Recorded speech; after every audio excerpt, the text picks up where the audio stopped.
नमस्ते दोस्तों, स्वागत है आपका हमारे YouTube channel doctor Mukesh Nautiyal पर। तो पहले तो मैं आपसे माफ़ी चाहता हूँ, काफ़ी समय से आपके साथ लाइव क्लास से नहीं जुड़ पाया, क्योंकि एक्चुअली उसका रीज़न है कि उत्तरकाशी में आपको पता है कि प्रॉब्लम्स हैं थोड़ा सा अभी बारिश के कारण। तो उससे उस कारण नेट कनेक्टिविटी, कभी लाइट, बहुत सारी दिक्कतें हो रही हैं। फिर भी तो मैंने कल भी सोचा था कि लाइव क्लास ले लूँ 9:30 बजे से, फिर आज भी सोचा, लेकिन वो जब तक करता हूँ तब तक कभी नेट कनेक्टिविटी का इशू होता है, कभी किसी चीज़ का इशू हो जाता है। तो उसको रिज़ॉल्व करने के लिए मैं आपको कुछ समय तक, जब तक ये चीज़ें स्टेबल नहीं होती है, तब तक मैं आपको ये रिकॉर्डेड क्लास ही अवेलेबल करा दूँगा ना उससे। तो जैसे हमने कॉम्प्लेक्स इंटीग्रेशन पार्ट 1 को देख लिया था, उससे पहले हमने कॉम्प्लेक्स में कंटिन्यूटी देखी थी, डिफरेंशियबिलिटी देखी थी, लिमिट देखा था, फिर कॉम्प्लेक्स इंटीग्रेशन पार्ट 1। आज पार्ट 2 में लेके आया हूँ। तो इसमें जैसे पिछले टॉपिक में हमने डिस्कस करा था Cauchy integral formula, Cauchy integral theorem को डिस्कस करा था। तो आज हम क्या करेंगे कि इस पर बेस क्या है, नंबर ऑफ़ प्रॉब्लम्स को सॉल्व करेंगे। तो जैसा आप जानते हैं कि कॉची इंटीग्रल थ्योरम का स्टेटमेंट क्या था भाई, कि अगर if F Z is analytic at every point within and on a closed curve C, then F Z D Z क्या होता है, जीरो के बराबर होता है। ये आपको पता है कि अगर फंक्शन एफ जेड जो है एनालिटिक है किस पर, कर्व के अंदर और क्लोज कर्व के अंदर और उसके ऊपर बाउंड्री पर, तो वो क्या हो जाएगा, एफ जेड डी जीरो हो जाएगा। दूसरा हमने डिस्कस करा था कॉची इंटीग्रल फार्मूला। तो वो मैंने बताया था कि F A is equal to कितना होता है, 1/2 पाई, और ये आ जाएगा C F Z upon Z minus A और डी जेड।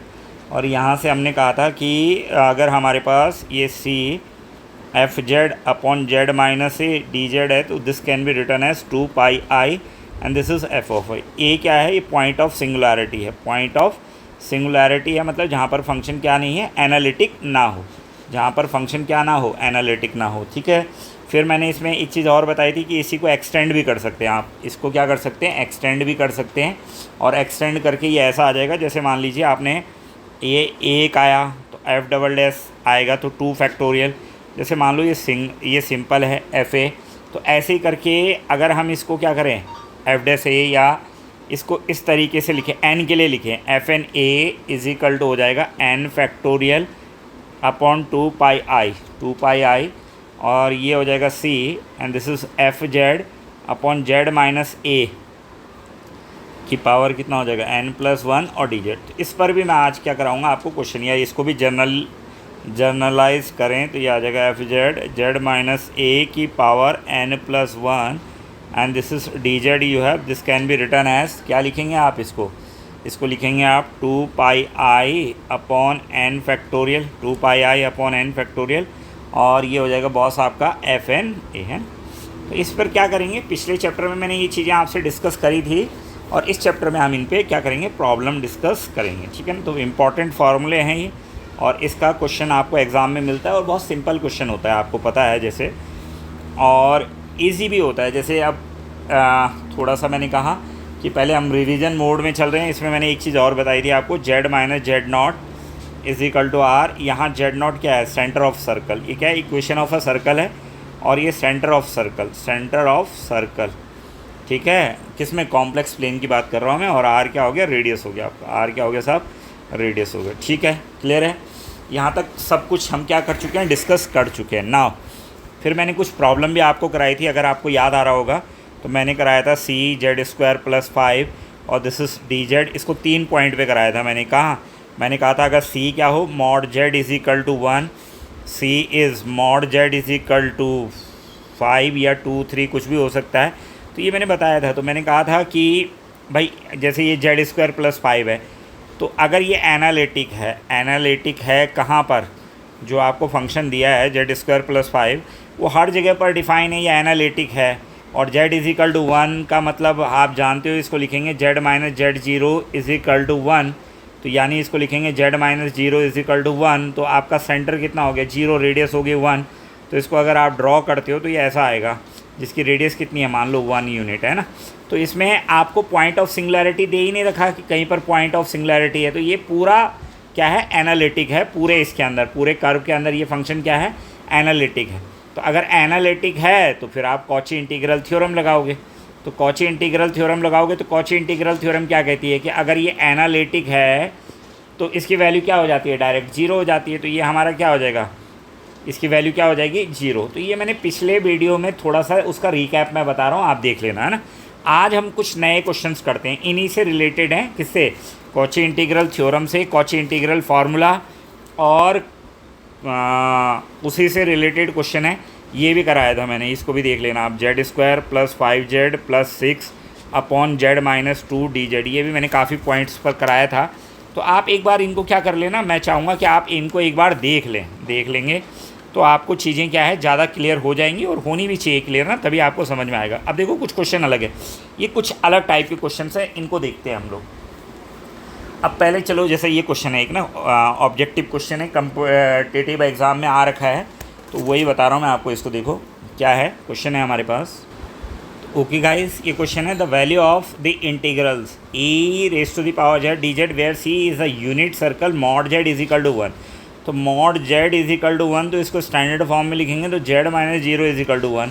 तो इसका सेंटर हो गया 0, रेडियस हो गई 1। तो इसको ड्रॉ करा आपने, तो इसको ड्रॉ अगर आप करते हैं तो आपको क्या हो जाएगा, ये जो सेंटर है, रेडियस है, तो इसकी कितनी रेडियस है दे रखी है, 1 दे रखी है, क्लियर है ना।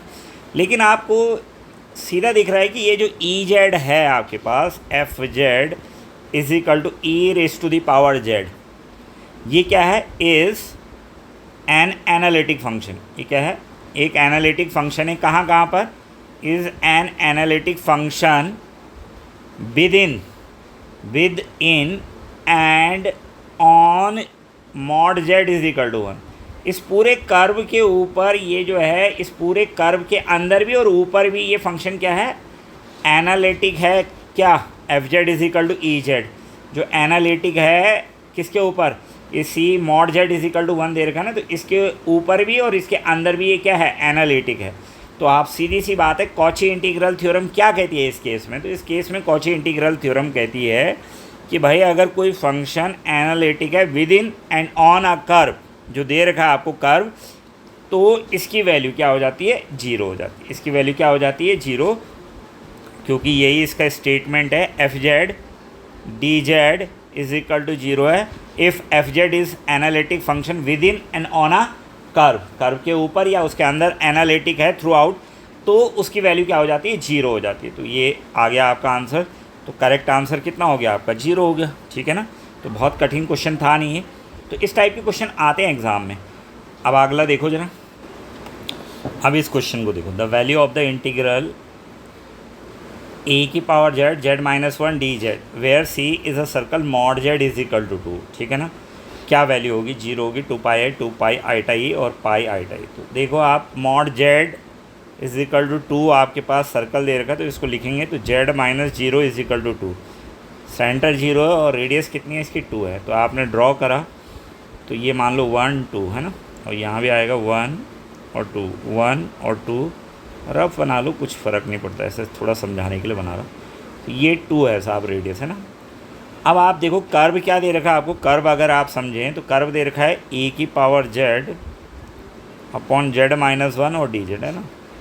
तो ये जेड माइनस, मैंने कहा था पिछले वीडियो में, मैंने बताया कि पॉइंट ऑफ सिंगुलैरिटी कैसे निकालेंगे। अब ये जेड माइनस 1 को आपको क्या रख देना है, जेड माइनस 1 डिनोमिनेटर को 0 रख देना है, तो वहाँ से पॉइंट ऑफ सिंगुलैरिटी मिल जाएगी ना आपको, सिंगुलर पॉइंट मिल जाएगा। तो जेड माइनस 1 को 0 रखोगे तो जेड इज इक्वल टू क्या हो गया, 1, जेड इज इक्वल टू 1।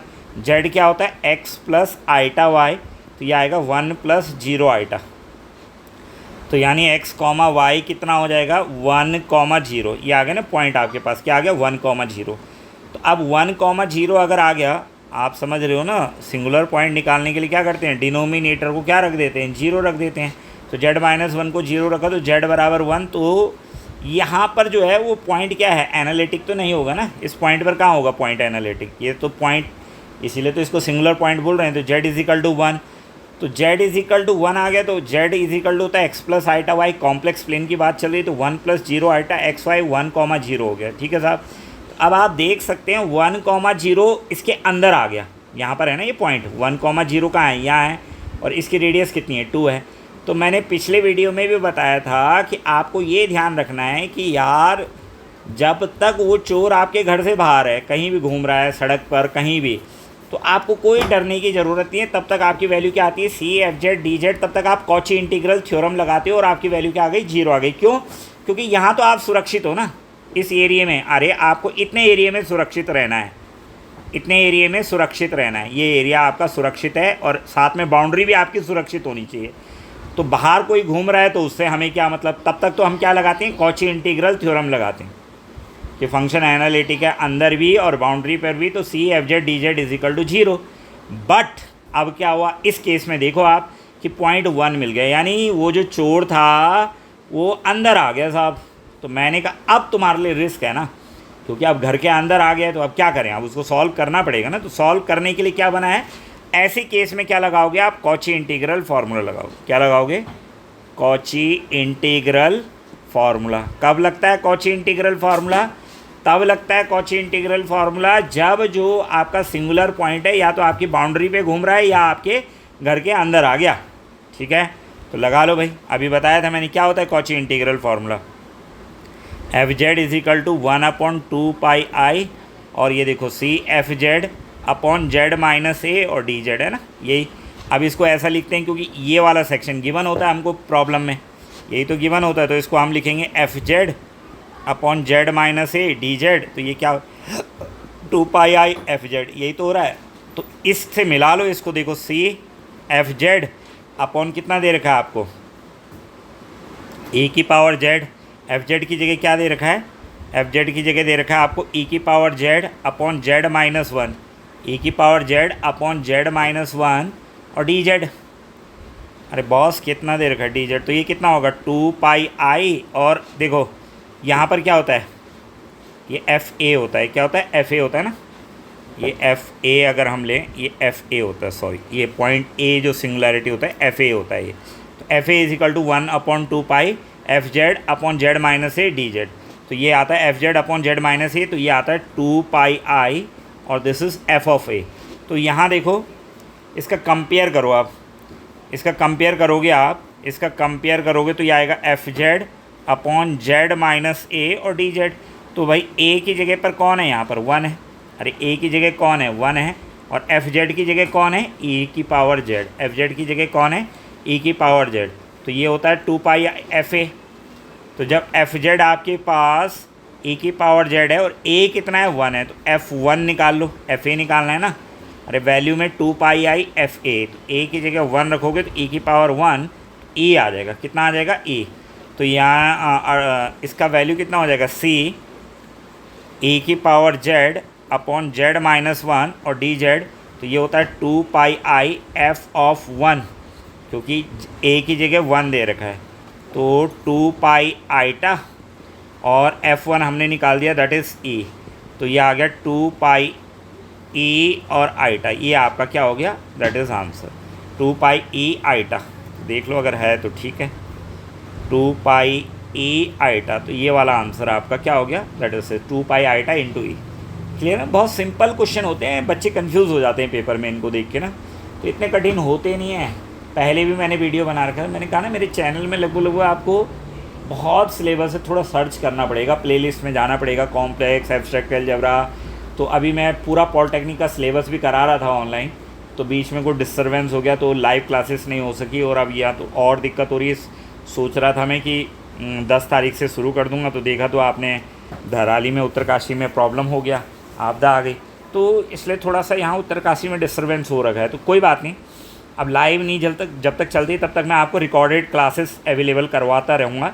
तो आप लोग जुड़े रहो, देखते रहो। और फिर लेक्चरर भी आ रही है डेट, उत्तराखंड लेक्चरर के फॉर्म आ जाएंगे इसमें, उसमें भी सिलेबस काफ़ी कुछ मिलता जुलता है, तो आप तैयारी करते रहो। उसकी क्लासेस भी मैं लगातार लेता हूँ, 10th की भी लेता हूँ, 12th की भी लेता हूँ, और BSc MSc सबकी चलती है मेरे चैनल में क्लासेस, तो आप देख सकते हैं ना।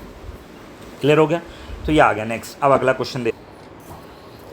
ओके गाइस, तो ये नेक्स्ट क्वेश्चन है, जेड ई की power Z upon Z minus eta D Z where. अब देखो इसको 3 केस में करा रहा हूँ मैं, तो 3 केस से आपको पूरी कहानी समझ में आ जाएगी। मतलब ये 3 केस क्या हैं, एक पॉइंट अंदर है, एक पॉइंट बाहर है, और एक पॉइंट जो है वो उसके ऊपर मिलेगा। मतलब तीनों तरीके से मैं डिस्कस कर रहा हूँ ना, कि अगर पॉइंट आपको कर्व के अंदर ये इनसाइड द कर्व आएगा। अभी देखो सॉल्व कराऊंगा मैं, इनसाइड कर्व आएगा, ये आउटसाइड कर्व आएगा, ये क्या आएगा, आउटसाइड कर्व आएगा, ठीक है।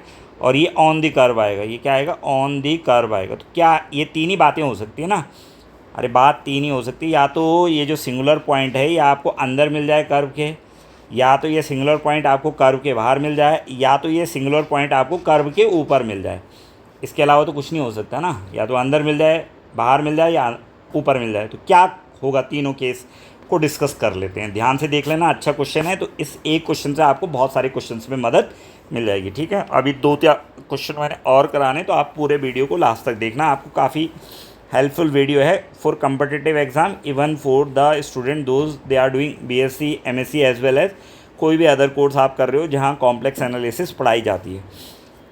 क्लियर, तो स्टार्ट करते हैं इसको। तो देखो C कर्व क्या है आपके पास, C Z upon Z minus eta बॉस dz। तो सबसे पहला काम आपका ये होता है कि जैसे हमारा पहला कर्व दे रखा है mod Z is equal to 1/2, mod Z is equal to 1/2 दे रखा है, तो मैंने इसको स्टैंडर्ड फॉर्म में लिखा, तो Z माइनस 0 इजिकल टू 1/2। तो मुझे ये पता लग गया कि इसके सेंटर क्या हैं, इसके सेंटर हैं 0 0, और रेडियस क्या है इसकी, रेडियस है साहब इसकी 1/2 है ना। तो बना लेते हैं, इसको ड्रॉ कर लेते हैं। तो 0 0 वाले में तो वैसे भी तुम्हें पता है कोई दिक्कत नहीं है, ऑरिजिन 0 0 है, ये मान लिया हमने 1 ले लिया डिस्टेंस ना, तो यहाँ भी 1 ले लेंगे, यहाँ भी 1 ले लेंगे, और यहाँ भी 1। तो आप देख रहे हैं कि इसकी रेडियस 1/2 है, तो आधा हो जाएगा, बिल्कुल ठीक, आधा आधा और आधा। तो ये आपने ड्रॉ करा, तो ऐसा ड्रॉ हो गया है ना, ड्रॉ करा तो ये 1/2 हो गया। अब आपने देखा कि रेडियस 1/2 है, रेडियस दे रखी है इसकी कितनी, 1/2। अब पॉइंट देखना है आपको कि ये जो पॉइंट है ये कहाँ लाइज कर रहा है आपका ना, जो पॉइंट है। तो देखो सिंगुलर पॉइंट निकालेंगे, तो सिंगुलर पॉइंट क्या होगा, Z minus iota is equal to 0। तो Z मैंने कहा था डिनोमिनेटर को 0 रखते हैं, डिनोमिनेटर को 0 रख के क्या निकलता है, सिंगुलर पॉइंट निकलता है। क्या निकलता है, सिंगुलर पॉइंट निकलता है, सिंगुलर पॉइंट निकलता है आपका। तो Z is equal to 0, Z minus iota is equal to 0, तो Z is equal to eta, Z की जगह क्या आएगा, x प्लस आइटा वाई, और ये आएगा 0 प्लस आइटा वाई, है ना, यही तो होगा। तो आपको पॉइंट क्या मिल गया बॉस, पॉइंट देख लो आप, क्या मिल गया आपको, पॉइंट मिल गया आपको x, y is equal to कितना मिल गया, x, y जो आपको मिलेगा वो कितना मिल जाएगा, तो क्या मिला आपको, पॉइंट मिलेगा आपको यहाँ से, x का तो 0 है और y का कितना है, अरे y का कितना है, 1 है ना, y की वैल्यू कितनी है यहाँ पर 1 है, अरे आइटा इंटू 1, तो y की जगह कितना है 1, तो 0,1 है, पॉइंट कितना है 0,1, 0,1 कहाँ पर लाइज करेगा जरा देखो, ये 0 है, ये मैंने कहा था 1, ये 1, ये -1 और ये भी -1, ठीक है ना, और ये था 1/2, ये कितना था 1/2 था ना, क्योंकि रेडियस 1/2 दे रखी थी, तो आधा। तो अब आप देखें तो ये 0,1 कहाँ पर है, यहाँ है ना ये पॉइंट, तो 0,1 यहाँ है। अब यानी इसके अंदर कोई समस्या नहीं है ना, अरे इसके कर्व के अंदर तो पॉइंट क्या है, एनालिटिक ही है, कर्व के अंदर, सॉरी ये मैंने इनसाइड लिख लिया था, यहाँ पर क्या है, पॉइंट बाहर जा रहा है, यहाँ पर पॉइंट क्या है, नहीं मतलब ये 3 केस बताए थे मैंने कि इनसाइड हो सकता है, आउटसाइड हो सकता है, ऑन द कर्व हो सकता है, चलो देख लेंगे। तो वैसे ही ये वाला इनसाइड नहीं मिला हमको, ये वाला Z is equal to half के लिए क्या मिला, आउटसाइड मिला, पॉइंट कहाँ मिला, आउटसाइड मिला, कहाँ मिला, यहाँ पर पॉइंट, ये आउटसाइड मिला आपको, कर्व के बाहर मिला है। तो मैं ये कह रहा हूँ कि ये जो पॉइंट है ये बाहर मिल गया ना आपको, 0,1 कहाँ मिल गया, बाहर मिल गया। तो बाहर से नहीं है मतलब, मैं कई बार बोल रहा हूँ, लेकिन आप कह सकते हो कि सर इसके जो कर्व है अंदर क्या है, एनालिटिक है। हाँ, बाहर एक ऐसा पॉइंट ज़रूर है कि वहाँ पर एनालिटिक नहीं है। तो बाहर वालों, दुनिया के बाहर क्या चल रहा है उससे हमें मतलब होना भी नहीं चाहिए ना। अरे आम जिंदगी में भी तो हमारे घर के बाहर क्या क्या हो रहा है, तो उतने तुम हर जगह इन्वॉल्व होने लग जाओगे तो तुम्हें दिक्कत नहीं होने लग जाएगी कि सड़क पे लड़ाई हो रही, तुम गए वहाँ भी इन्वॉल्व हो गए। तो आप बेसिकली क्या होते हैं, आपके घर की प्रॉब्लम के जो कंसर्न्स होते हैं उनको देखते हो आप लोग ना सब। आप क्या, हर मानव का जो व्यवहार है ना उसी पे तो मैथ्स बनी है, व्यवहार को ही तो रिफ्लेक्ट करके मैथमेटिक्स को डिज़ाइन किया गया है, ऐसा थोड़ी कि मैथ्स कहीं बाहर से आ गई।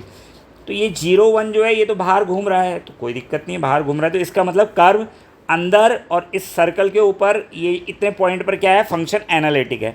तो वहाँ कौन सी लगेगी, कॉची इंटीग्रल थ्योरम लगेगी। C F Z D Z is equal to 0 कब, जब फंक्शन क्या होता है, एनालिटिक होता है कहाँ, इनसाइड और ऑन कर्व, कर्व के अंदर और उसके ऊपर एनालिटिक होता है। तो भाई ठीक है, सीधी सी बात है। तो यहाँ पर क्या हो जाएगा, ये यहाँ पर इसकी वैल्यू क्या हो जाएगी, सी यह आएगा जेड और क्या है क्वेश्चन, ई की power Z upon Z minus eta D Z, इसकी वैल्यू क्या हो जाएगी, 0 हो जाएगी। क्यों हो जाएगी 0, क्योंकि जो पॉइंट ऑफ सिंगुलैरिटी है, जो सिंगुलर पॉइंट है वो कर्व के बाहर है। दिस इज़ केस 1 भी है। नाउ केस 2, अब दूसरा देखते हैं। तो अब दूसरे केस में क्या दे रखा है, mod Z is equal to 2, mod Z is equal to 2, तो इसको स्टैंडर्ड फॉर्म में लिखा, तो Z minus 0 is equal to 2, तो सेंटर हो गया आपके पास क्या 0 0 और रेडियस कितनी हो गई 2। फिर ड्रॉ करेंगे हम इसको, तो अब की बार अगर ड्रॉ करेंगे तो कितना आएगा 1 2 1 2 1 2 1 2, तो ये ड्रॉ करा तो ये ना इसकी रेडियस 2 है आपकी बार, तो यानी ये 2 रेडियस ये 2 आ गई। अब पॉइंट ऑफ सिंगुलैरिटी तो वही है, Z minus iota is equal to 0, तो Z is equal to iota, तो फिर वही आ गया एक्स प्लस आइटा वाई, तो ये आ गया 0 प्लस आइटा इंटू 1, तो y इज इक्वल टू 1 और x इज इक्वल टू कितना हो गया 0, x इज इक्वल टू कितना आ गया 0। तो पॉइंट कितना मिल गया तुमको 0 1, तो 0 1, तो भैया ये 1 है, ये 1 है और ये 2 है, ये 1 है और ये 2 है, ये 1 है ये 2 है, यहाँ से टच होके जाएगा सर्कल है ना, ये 1 है और ये 2 है। तो अब ये है वो पॉइंट कौन सा 0 1, ये है ना वो पॉइंट, ये जिसको मैं डार्क कर रहा हूँ, ध्यान से देखो ये, तो ये 0 1 है ना, ये पॉइंट 0 1 है, तो 0 1 है, यानी जो सिंगुलर पॉइंट है वो आपकी बार कर्व के अंदर है, जो सिंगुलर पॉइंट है वो कर्व के अंदर है। तो जब सिंगुलर पॉइंट कर्व के अंदर होता है तो क्या लगाते हैं बताओ, अरे क्या लगाएंगे, कॉची इंटीग्रल फार्मूला। तो कॉची इंटीग्रल फार्मूला क्या कहता है, F Z upon Z minus A D Z is equal to क्या होता है 2 पाई आई और एफ ए। ये कैसे आए ये मैंने ऊपर बता रखा है, तो इसको देख लो आप, और पिछले वीडियो में भी यही है। तो ये तो उसको थोड़ा ज़्यादा स्ट्रॉन्ग करने के लिए मैं ये वीडियो बनाया ना, ताकि वो कंसेप्ट अगर क्लियर नहीं हुआ किसी का तो और क्लियर कर ले, जब नंबर ऑफ़ एग्जांपल ज़्यादा कर लेगा तो उसका कंसेप्ट क्लियर हो जाएगा। तो ये आएगा देखो 2 पाई आई और ए की जगह क्या होना है यहाँ पर आइटा, तो ये आएगा एफ ऑफ आइटा, और एफ जेड क्या है तुम्हारे पास, एफ जेड है जेड ई की पावर जेड, तो एफ ऑफ आइटा निकाल लो, तो कितना आएगा आइटा ई की पावर आइटा बॉस, ठीक हो गया। तो अब आपका क्या हो जाएगा, आपका हो जाएगा जेड ई की power Z upon Z minus eta D Z is equal to 2 pi eta, और एफ ऑफ आइटा हमारे पास है आइटा ई की पावर आइटा, यही आ गया 2 पाई आइटा, और ये कितना होगा आइटा ई की पावर आइटा, तो रख दीजिए, तो ये आएगा 2 पाई आइटा का स्क्वायर ई की पावर आइटा, तो आइटा स्क्वायर माइनस होता है तो 2 पाई ई की पावर आइटा, ये आ जाएगा आपके पास। तो ये आपका दूसरा आंसर आ गया, ठीक है। अब की बार जो पॉइंट ऑफ सिंगुलर पॉइंट था वो इनसाइड द कर्व था, अब की बार क्या था वो इनसाइड द कर्व, इस केस में क्या था इनसाइड था। 3 बातें बोली थी ना मैंने, या तो अंदर हो सकता है या बाहर हो सकता है या क्या हो सकता है ऑन द कर्व। तो पहले वाले केस में आउटसाइड द कर्व था, दूसरे वाले केस में इनसाइड द कर्व था, अब शायद ये तीसरा केस क्या होगा ऑन द कर्व का होगा, यानी कर्व के ऊपर हो। तो जब आउटसाइड द कर्व था तो आंसर क्या आया बॉस 0, जब इन द कर्व था अंदर था कर्व के अंदर तो आंसर क्या आया 2 पाई ई की पावर आइट। अब थर्ड केस है, तो क्वेश्चन तो वही है, अरे क्वेश्चन सेम है आपके पास, क्या है क्वेश्चन वही रहेगा, सी जेड ई की power Z upon Z minus eta and this is D Z, लेकिन अब की बार जो कर्व दे रखा है सी इज़ वो क्या दे रखा है mod Z is equal to 1, यानी mod Z is equal to 1, तो इसको स्टैंडर्ड फॉर्म में लिखा तो जेड 0 इज इक्वल टू 1, तो सेंटर फिर वही हो गए, सेंटर क्या हो गई 0 0 और रेडियस क्या हो गई, रेडियस हो गई 1 है। मैं कई बार बता चुका हूँ, ये याद रखना आप लोग, ये इस पर डायरेक्ट क्वेश्चन भी याद आता है, Z minus Z 0 is equal to R, complex में जेड 0 सेंटर आर रेडियस। अब आपने इसको ड्रॉ करा तो इसको ड्रॉ करा तो मान लो ये 1 है, 1 1 और 1, ये ड्रॉ करा आपने, ठीक है। सेंटर तो 0 0, रेडियस 1 है, ये 1 हो गई।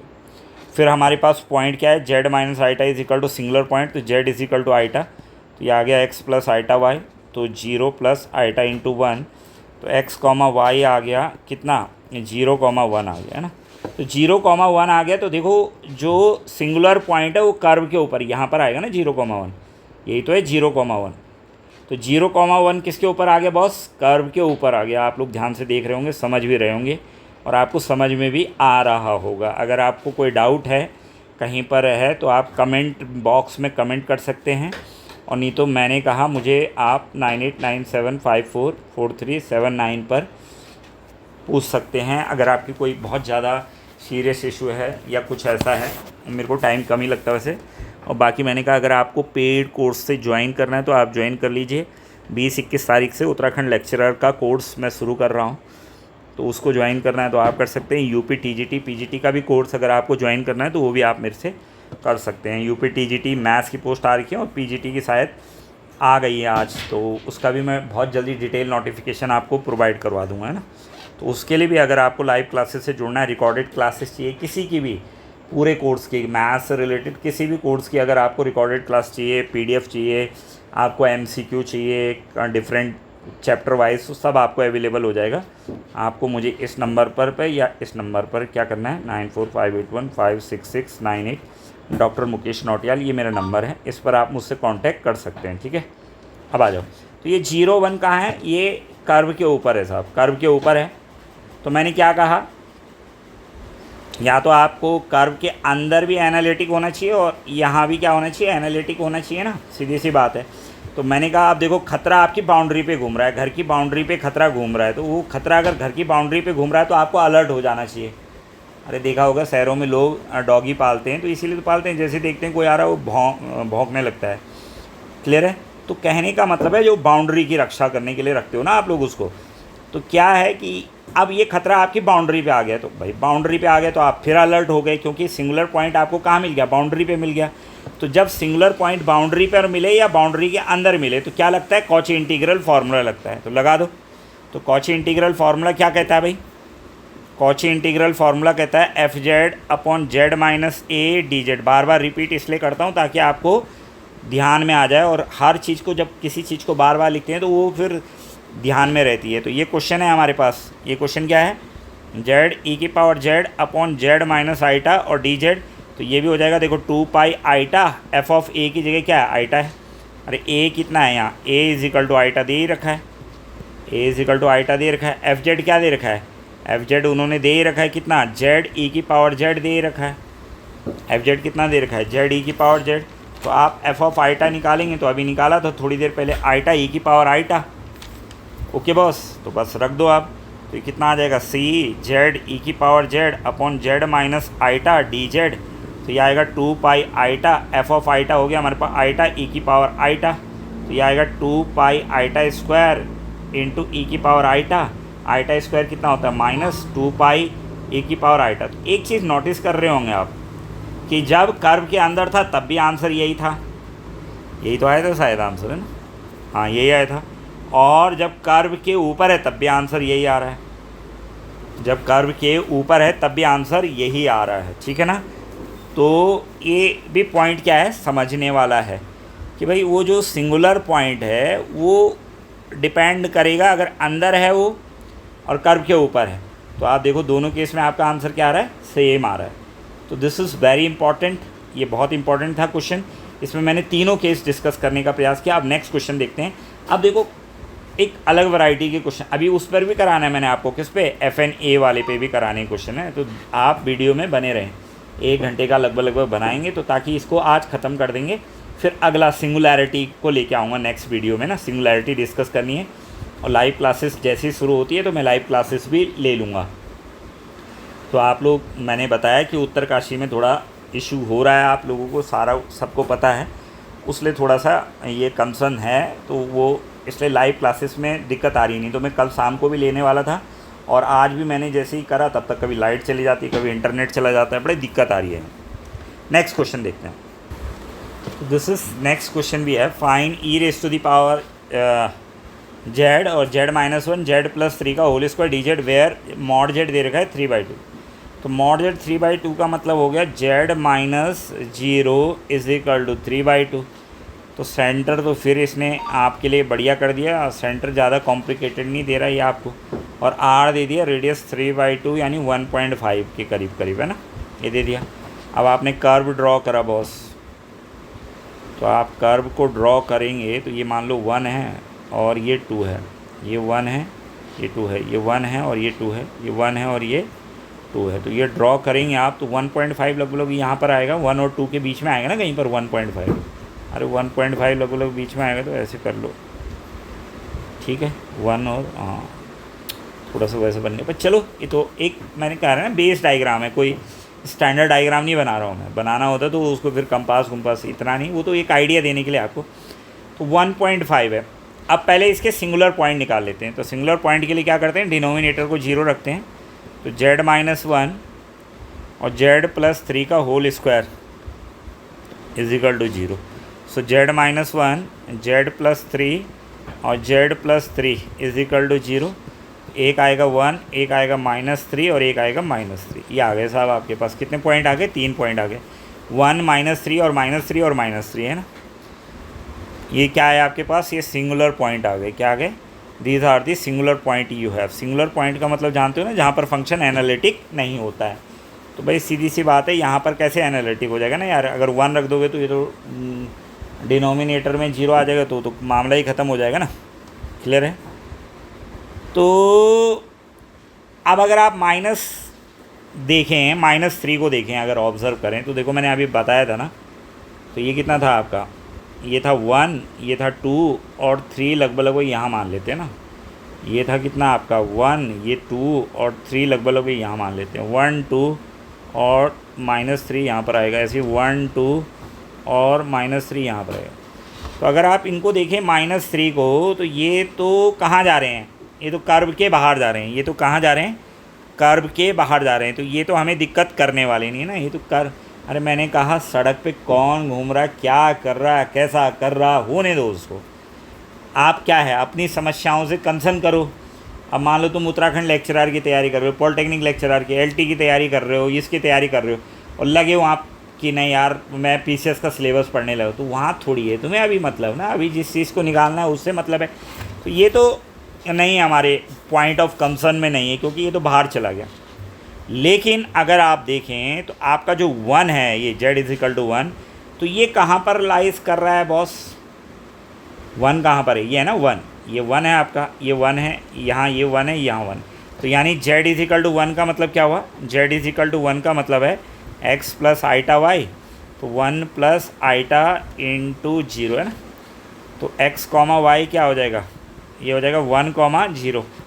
तो 1,0 मतलब ये है वो पॉइंट 1,0। तो अब इसका मतलब क्या है, जो डेंजर है वो आपके घर के अंदर एंट्री मार चुका है, आपकी बाउंड्री के अंदर एंट्री मार चुका है। तो जब डेंजर जो है आपकी बाउंड्री के अंदर एंटर मार देता है तो क्या करते हो फिर, अरे उसको भगाने के लिए क्या है हमारे पास, क्या है, कॉची इंटीग्रल फार्मूला है ना। क्या कहता है कॉची इंटीग्रल फार्मूला, ये कहता है भाई कि CF/Z-A, अगर ये जो सिंगुलर पॉइंट है ये कर्व के अंदर है, तो आप कुछ मत करना, आप 2πi के साथ f(a) का मल्टीप्लाई कर देना, यही तो कहता है वो। तो आपने कहा सर ठीक है, हमारे लिए बहुत बड़ा सीरियस इशू है नहीं, है ना। तो लेकिन अब आपने कर्व देखा तो आपको थोड़ा सा सोचने का कहेगा, आपने कहा यार इसको कहाँ डालूंगा मैं Z3 को, है ना, क्योंकि अभी तक तो तुमने जो क्वेश्चन करे ना उनमें ऐसे ही था लगभग, कैसा, FZ/Z-A, अकेला ही था ना वो डिनोमिनेटर में। लेकिन अब की बार डिनोमिनेटर में देखो Z-1 भी है, Z प्लस 3 का होल स्क्वायर है। तो अब इसको कैसे सॉल्व करें, आता ही है बच्चों के बीच में, माइंड में डाउट्स तो आएंगे, तो बस ज़्यादा घबराने की ज़रूरत नहीं है। मैंने कहा आधा काम तो आदमी घबराहट में खराब करता है, ये याद रखना। तो घबराहट को दूर करने के लिए क्या है, कूल रहा करो, है ना, नहीं बोलते कूल डाउन कूल डाउन। जैसे आपका इंटरव्यू में भी तो पहले हमारी धड़कनें क्या होती, बहुत तेज़ चलती, तो ठंडा रहना चाहिए आदमी को ना, मतलब दिमाग में अगर आप दिमाग से कूल हो तो बहुत काम आपके आसान हो जाए। तो आपने क्या करना, आप ज़्यादा दिमाग मत लगाओ, e की पावर z और जितना एक्स्ट्रा है, जैसे z प्लस 3 का होल स्क्वायर, इस फॉर्म में बनाना चाह रहा हूँ ना मैं, F Z upon Z minus A. देखो फॉर्म क्या बनाना चाह रहा हूँ मैं, F Z upon Z minus A. इतने को तो मैं क्या बना देता हूँ, एफ जेड बना लेता हूँ, अपॉन जेड माइनस ए के लिए मैं क्या कर देता हूँ, जो मेरे को मिला तो जेड माइनस वन, और ये क्या हो गया डी जेड। तो यानी ये बन जाएगा ना, अब देखो सी ये आएगा F Z upon Z minus A और डी जेड। तो यानी एफ जेड क्या हो जाएगा तुम्हारे पास, एफ जेड हो जाएगा ई की power Z upon Z plus 3 का होल स्क्वायर, यही तो हो जाएगा एफ जेड। और ए तो आपके पास सही, ए कौन है आपके पास, ए वन है। ए कितना है, वन। फार्मूला क्या होता है, फार्मूला होता है 2 पाई आई एफ ऑफ ए, यानी 2 पाई आईटा एफ ऑफ वन हो गया यहाँ पर। तो एफ जेड हमारे पास कितना है, एफ जेड है हमारे पास ई की power Z upon Z plus 3 का होल स्क्वायर, है ना। तो एफ ऑफ वन अगर हम निकालें, एफ ऑफ वन बॉस हम निकालते तो ई की पावर वन अपॉन 1 प्लस 3 का होल स्क्वायर। तो ई की पावर वन, तो ई हो जाएगा 4 का स्क्वायर 16, तो ई बाई 16 आ गया बॉस। कितना आ गया, ये आ गया आपके पास ई बाई 16, राइट हो गया। बस अब वैल्यू निकाल लेते हैं। तो हमारा क्या है, कर्व है हमारे पास, यही है ना। तो इसको लिखा हमने, जो कर्व है हमारा उसको हमने थोड़ा अरेंज करके लिखा, सी ई की power Z upon Z plus 3 का whole square upon Z minus one और डी जेड। तो ये था हमारे पास 2 pi I F of one. तो 2 pi I F of one हमने निकाल दिया ई बाई 16, 2 से 16 काट दो बॉस ई। तो ये आ गया पाई आईटा ई अपॉन 8, डिनोमिनेटर में 8 से हमको कोई समस्या नहीं है। तो यही हमारा क्या आ गया आंसर, ठीक है। कोई दिक्कत है, कोई परेशानी नहीं होगी आप लोगों को, है ना, ठीक। अब एक अलग क्वेश्चन करा रहा हूँ, जो लास्ट वाला कराया था मैंने आपको बोला था कि वो वाला भी कराऊंगा मैं। कौन सा, अरे जैसे ये क्वेश्चन देख लेते हैं इसको भी ना। हाँ, तो ये नेक्स्ट क्वेश्चन है, cos Z upon Z square D Z where C दे रखा साहब mod Z is equal to 1। तो देखो mod Z is equal to 1 का मतलब क्या हो गया, इसको लिखा हमने mod Z minus 0 is equal to 1। तो आपने कहा सर सेंटर इसके भी 0 0 है और रेडियस सर इसकी भी 1 है, तो अच्छी बात है। आपने ड्रॉ करा तो मान लो ये 1 ही ले लेते हैं इस गैप को जितना हमने लिया है, ठीक है। अब सिंगुलर पॉइंट देखना है आपको। तो सिंगुलर पॉइंट क्या है, Z square is equal to 0। तो जेड कितना आएगा, अरे 0 0 आ जाएगा ना, जेड 0 ही आएगा फिर। तो 0 अंदर लाइज करेगा या बाहर लाइज करेगा, जेड 0 का मतलब क्या होगा, अरे बॉस जेड 0 का मतलब है X plus iota Y is equal to 0 plus iota 0। तो एक्स कॉमा वाई कितना हो जाएगा, 0 कॉमा 0।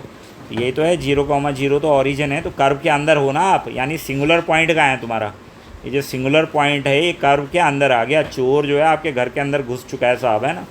तो घुस चुका है, तो फॉर्मूला मैंने बता ही रखा है आपको कि क्या करो, कॉची इंटीग्रल फार्मूला लगाओ। तो आपने कहा सर कॉची इंटीग्रल लगा तो लें, लेकिन एक दिक्कत आ रही, क्या दिक्कत आ रही है, आपने कहा है कि जेड माइनस ए की पावर यहाँ पर सिंगल होता है और तब हम इसको ऐसा लिखते हैं 2 pi I F of A. तो आपने कहा सर यहाँ पर ये इशू आ रहा है कि यहाँ पर तो ये कॉस जेड है और नीचे जो है ये हम इसको ऐसा लिख सकते हैं जेड माइनस 0 का स्क्वायर। तो आपने ये तो लीनियर के लिए तो बताया था, स्क्वायर के लिए तो आपने बताया ही नहीं। तो मैंने कहा चलो कोई बात नहीं, बताया मैंने लेकिन फार्मूला बताया, क्वेश्चन नहीं बताया। तो अब क्वेश्चन कर लेते हैं। तो हमने कहा कि क्या बोला था मैंने, अभी थोड़ी देर पहले आपको बताया था कि एफ ऑफ एन ए क्या होता है, ये होता है N factorial upon 2 pi iota, और ये होता है F Z upon Z minus A की पावर क्या होता है बॉस, ये होता है एन प्लस 1 और ये होता है डी जेड, ठीक है। तो अच्छी बात तो है, इसको इस फॉर्म में अरेंज करेंगे तो ये आ जाएगा, देखो F Z upon Z minus A की पावर एन प्लस 1 और ये आएगा डी जेड। तो ये कितना आएगा आपका, अरे ये आएगा 2 pi आईटा upon N factorial, upon में आ गया और ये आ गया एफ ऑफ एन ए, है ना। तो अगर इस हिसाब से लगाएं इसको तो ये क्या हो जाएगा, देखो cos Z upon Z minus 0 की पावर 2 और डी जेड। ये तब है जब सिंगुलर पॉइंट अंदर लाइज कर रहा है, अगर बाहर लाइज कर रहा है तब तो कॉची इंटीग्रल से सीधा 0 हो जाती है वैल्यू, तब मत लेना टेंशन, है ना। तो ये आ जाएगा देखो 2 पाई आईटा एन फैक्टोरियल। तो ये जेड माइनस 0 स्क्वायर है, तो इसको हम ऐसे लिखेंगे ना, cos Z upon Z minus 0 की पावर 1 प्लस 1, ऐसे तो लिखेंगे। अरे इस फॉर्म में बनाना है ना उसको, n प्लस 1 की फॉर्म में। तो n प्लस 1 की फॉर्म में यानी n की जगह 1 और प्लस 1 तो रहेगा ही रहेगा। और डी जेड तो ये आएगा देखो 2 पाई आईटा एन फैक्टोरियल यानी 1 का फैक्टोरियल और एफ ऑफ 1 a, मतलब ये डिफ्रेंशिएट है ना। एफ डैश ए की वैल्यू निकालनी है। तो एफ जेड कितना है तुम्हारे पास? अरे एफ जेड कितना है? एफ जेड कितना है? यही तो है। ये कॉस जेड क्या है आपके पास? एफ जेड है। अरे इससे मिलाओ ना यार, जेड माइनस ए की पावर, तो एफ जेड ऊपर वाला होता है, तो एफ जेड कितना है? कॉस जेड है। एफ जेड है आपके पास कॉस जेड। तो एक बार डिफ्रेंशिएट भी कर लो साहब इसका, तो कॉस जेड का डिफ्रेंशिएशन सबको पता है, माइनस का साइन जेड होता है। फिर आपने कहा कि हमें तो एफ डैश ए की जगह कितना था यहाँ पर? ए की जगह था 0, तो ये 0, तो इसकी 0 पे वैल्यू भी निकाल लो, तो माइनस का साइन 0 है ना। तो साइन 0 तो वैसे ही कहानी ख़राब कर देता है, कॉस 0 होता तो कुछ निकाल देते। तो फाइनली आ जाएगा आपके पास कितना? Cos Z upon Z minus 0 का होल स्क्वायर था, और डी जेड तो ये आया था 2 पाई आई, और साथ में था अपॉन 1 फैक्टोरियल। अगर ज़्यादा होता तो दिक्कत करता। एफ डैश 0, तो ये भाई साहब की वैल्यू 0 आ गई। 2 पाई आईटा 1 फैक्टोरियल 1 ही होता है, एफ डैश 0 0 होता है। और 0 एक ऐसा नंबर है जो किसी को हीरो बनते देख नहीं सकता, है ना। बड़ा इसके अंदर जलन बहुत ज़्यादा है ना, कि मैं 0 हूँ तो सारी दुनिया को 0 कर दूँगा। तो इसलिए 0 मत बनो, क्या बनो? 1 बनो। क्या बनो? 1, है ना। मैं कई बार बोलता हूँ 0 और 1 में बड़ी लड़ाई है। तो 0 बनने, यार इंसान की यात्रा 0 से शुरू होती है और कहाँ पर ख़त्म होती है? 1 पर। तो 0 से 1 ही पर जाना है ना आपको, इसीलिए तो इनके बीच में कितने हैं? इनफाइनाइट रेशनल नंबर है, इनफाइनाइट इरेशनल नंबर हैं। बड़ी डिटेल, बहुत लॉजिकल बातें हैं। जो 0 से 1 बन गया, जैसे राम जी हैं, बहुत सारे लोग हैं जो 0 से 1 बने। हम लोग तो 0 से 0.1 पर ही हमारी उम्र पूरी हो जाती है, लेकिन 0 बनना नहीं है, क्योंकि 0 क्या करता है? इसको 0 कर देगा तो 0, लेकिन 0 का अपना इम्पोर्टेंस है, 0 का अपना इम्पोर्टेंस है। देखो किसी 1 के पीछे 0 लगता है तो वैल्यू बढ़ गई ना। 1 के पीछे लग गया यानी 1, जिसको भी आप मानते हो, अगर वो आगे है और ख़ुद पीछे लगोगे तो आपकी वैल्यू बढ़ती रहेगी साहब, है ना। और कुछ लोग ऐसे होते हैं कि यार क्या है, खुद को आगे रखते हैं और उसको पीछे रखते हैं, तो आप कांस्टेंट तो हो सकते हो, वैल्यू नहीं बढ़ेगी आपकी, ठीक है ना। इसलिए हमेशा ये होना चाहिए कि जिसको भी आप मानते हो, जैसे आपके माता पिता हैं ना, उनसे आगे मत बनो। आगे उनको रख के उनके मार्गदर्शन में आगे बढ़ोगे तो आपकी वैल्यू क्या होती रहेगी? बढ़ती रहेगी। आपका गुरु है, आपके माता पिता हैं, या कभी किसी भगवान को आप मानते हैं, नहीं मानते, जो भी है, जैसा भी इशू है, कंसर्न है आपका, तो उसको आगे रखो और अपने आप को पीछे रखोगे तो वैल्यू बढ़ती रहेगी। और नहीं है तो फिर गड़बड़ हो जाएगा। तो इसलिए मैं ये नहीं कह रहा हूँ कि 0 को ओवर रूल कर दो, लेकिन यहाँ पर क्या है कि 0 के साथ मल्टीप्लाई होके क्या हो गया? 0 हो गया। क्लियर है? एक और देख लें, 42 44, ठीक है, देख लें एक और। अगर देखो आप लोग ना मुझे कमेंट भी किया करो कि वीडियो बड़े बनाने हैं, छोटे बनाने हैं, कितने छोटे बनाने हैं, अगर बनाने हैं तो, ठीक है ना। क्योंकि मुझे लगता है कि जैसा आप बोलोगे मैं उस हिसाब से आपको रेस्पॉन्स कर दूंगा ना। फिर ऐसा है कि ज़रूरी भी है भाई कि उतने बड़े वीडियो भी ना बनाए जाएं जो आपके अप्रोच से क्या है, बाहर जा रहे हैं। आई थिंक ये ठीक है, या और कुछ क्वेश्चन आपको कराए जाने हैं तो बताइए। एक और देख लेते हैं ना, तो इसको भी देख लेते हैं थोड़ा सा। कई लोगों को इसमें कन्फ्यूज़न रहता है ना कि यार इसको कैसे सॉल्व करेंगे डिनोमिनेटर को। तो ठीक है, ये तो पहले ये देख लो, Z plus pi is equal to 2 दे रहा। अब की बार थोड़ा सेंटर चेंज है, पहला क्वेश्चन है इसीलिए करा रहा हूँ इसको, जिसमें सेंटर 0 0 नहीं है, कुछ और है। तो सेंटर क्या है यहाँ पर? अरे सेंटर क्या है बॉस, है ना। सेंटर दे रखा है आपको क्या? अरे इसको 0 जेड इज इक्वल टू पाई को 0 रखोगे तो सेंटर आएगा जेड प्लस पाई को 0 रखो, जेड बराबर कितना आ गया? Minus pi. ठीक है, तो जेड बराबर माइनस पाई आ गया। तो ये जो है आपका कितना हो जाएगा? इसको ऐसा लिख लो, Z minus Z zero minus और माइनस पाई कर लो, इज इक्वल टू 2 है। तो जेड कंपेयर करेंगे, Z minus Z zero is equal to R, तो Z zero is equal to कितना हो गया? Minus pi. आर कितना हो गया? 2। तो यानी आपका सेंटर कितना आ गया? Minus pi. तो पाई की वैल्यू आपको पता है लगभग लगभग कितनी होती है पाई की वैल्यू? अरे 3.14 के करीब होती है ना। तो यानी ऐसा बनेगा, ये देखो, ये ऐसा आएगा, ये 1 2 3 इतना ही आएगा लगभग लगभग। 3.14 माइनस में है, पाई कितना है, माइनस पाई है ना, तो माइनस पाई 3 लगभग लगभग इधर आएगा ना, 1 2 3 जहाँ भी है इसको ले लेंगे कि 4 है, मान लो यहाँ पर है फॉर एग्ज़ाम्पल। तो और रेडियस कितनी है इसकी, रेडियस है 2, रेडियस कितनी है 2 है।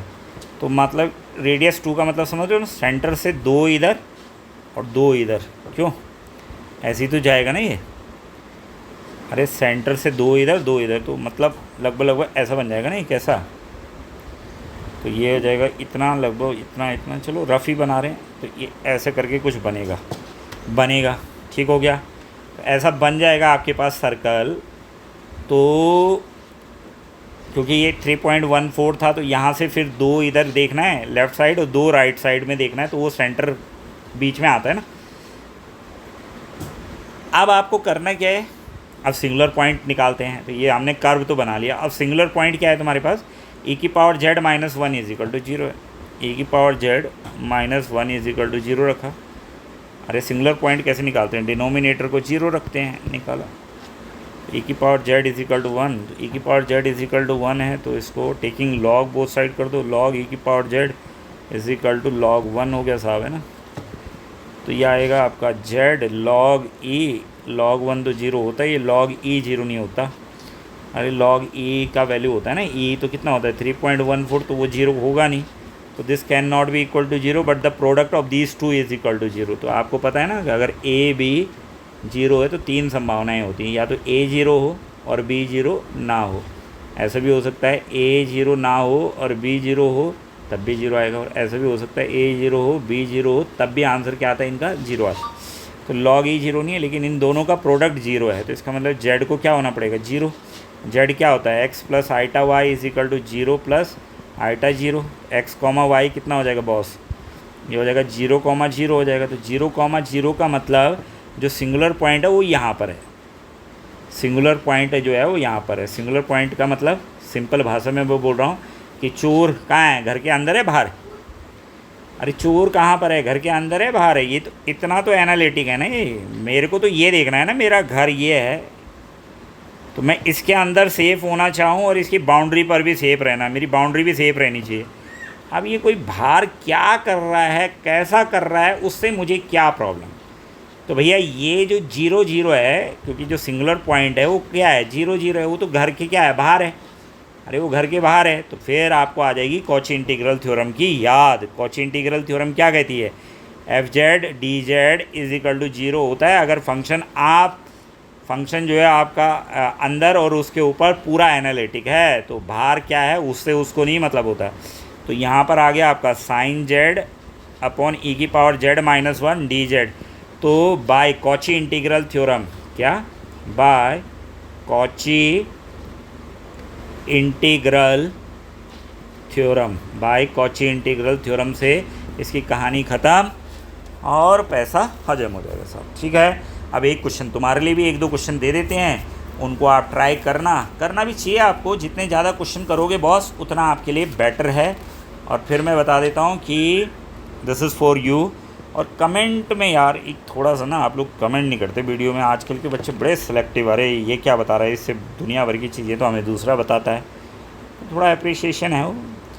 और कमेंट में ये कह रहा हूँ कि जवाब देना है इसका, कोई मैं ऐसा भी नहीं कह रहा हूँ कि तुम मेरी वहाँ कोई बड़ाई करो या ये करो, मैं ये कह रहा हूँ आप इस क्वेश्चन का सॉल्व करके मुझे बताना कि इसका आंसर क्या आ रहा है, खुद निकाल के देना है इसका आंसर कि सर इसका आंसर ये आ रहा है हमारे पास, तो ये आप मुझे कमेंट में करके देंगे। तो आई थिंक आप लोगों को समझ में आया होगा। तो दिस इज़ ऑल अबाउट क्या हो गया ये, this is Cauchy integral theorem, Cauchy integral formula, normal भी और एन वाला भी है ना। अगर कोई और टाइप की अगर आपको लगता है कि नहीं सर थोड़े और क्वेश्चन करा दीजिए, तो वो भी आपको कमेंट करना पड़ेगा। जो भी आपका इशू है आप उसको कमेंट करिए ना, तब बताइए मेरे को कि सर हमारा ये इशू है, कंसर्न इशू है, इस चीज़ को थोड़ा अगर आप रिज़ॉल्व कर सकते हैं तो रिज़ॉल्व कर दीजिए। तो मेरे पास टाइम होगा तो बेसिकली मैं ज़रूर उस कंसर्न का आपका देखूंगा और उसको रिज़ॉल्व करने का प्रयास करूंगा। फिर मैंने कहा दीज आर माई, ये क्या है 9897544379, ये मेरा कॉन्टेक्ट नंबर है ये, और इस पर भी आप मुझसे कांटेक्ट कर सकते हैं, है ना। तो इन पर आप मुझे कांटेक्ट करके आप क्या कर सकते हैं, मैं कह रहा हूँ कि अगर आपको रिकॉर्डेड क्लास चाहिए, लाइव क्लास चाहिए, पीडीएफ चाहिए, ठीक है ना, ये लाइव क्लासेस से आपको जुड़ना है। फिर मैंने कहा उत्तराखंड हो गया, चाहे यूपी हो गया, चाहे कोई भी स्टेट हो गया, उत्तराखंड, यूपी, बीएससी के आप स्टूडेंट हो, एमएससी के आप स्टूडेंट हो, आप सीयू क्या हो, कॉमन यूनिवर्सिटी एंट्रेंस टेस्ट उसकी तैयारी कर रहे हो, ठीक है, आप आईआईटी जैम की तैयारी कर रहे हो, आप आईआईटी जैम की तैयारी कर रहे हो, यानी मैथमेटिक्स से रिलेटेड कोई भी तैयारी आप कर रहे हो, तो this channel is best for you. ये चैनल आपके लिए बेस्ट है। और मेरे टेलीग्राम से, व्हाट्सएप चैनल से भी आप जुड़ सकते हैं। और आज के लिए इतना ही है। फिर मैंने कहा 10th की क्लास भी चलती है लाइव, 12th की भी चलती है, और शायद उत्तराखंड लेक्चरर की भी चल रही है। ये कंबाइंड ही चल रही है कि मैं, क्योंकि 12th का सिलेबस भी उसमें काफ़ी है, तो प्लेलिस्ट में देख लेना, वो मिल जाएगा आपको। ASO, LT, UP TGT, UP PGT, सारा सिलेबस मेरे पास है, मैथ से रिलेटेड कोई भी और किसी भी चीज़ के लिए। तो दोस्तों मिलते हैं फिर नेक्स्ट वीडियो में। अगर अच्छा लगे तो बहुत बढ़िया, स्वागत है आप लोगों का, और प्रयास करते रहेंगे आप लोगों के लिए कि और अच्छा लेके आते रहें। धन्यवाद, थैंक यू, मिलते हैं नेक्स्ट।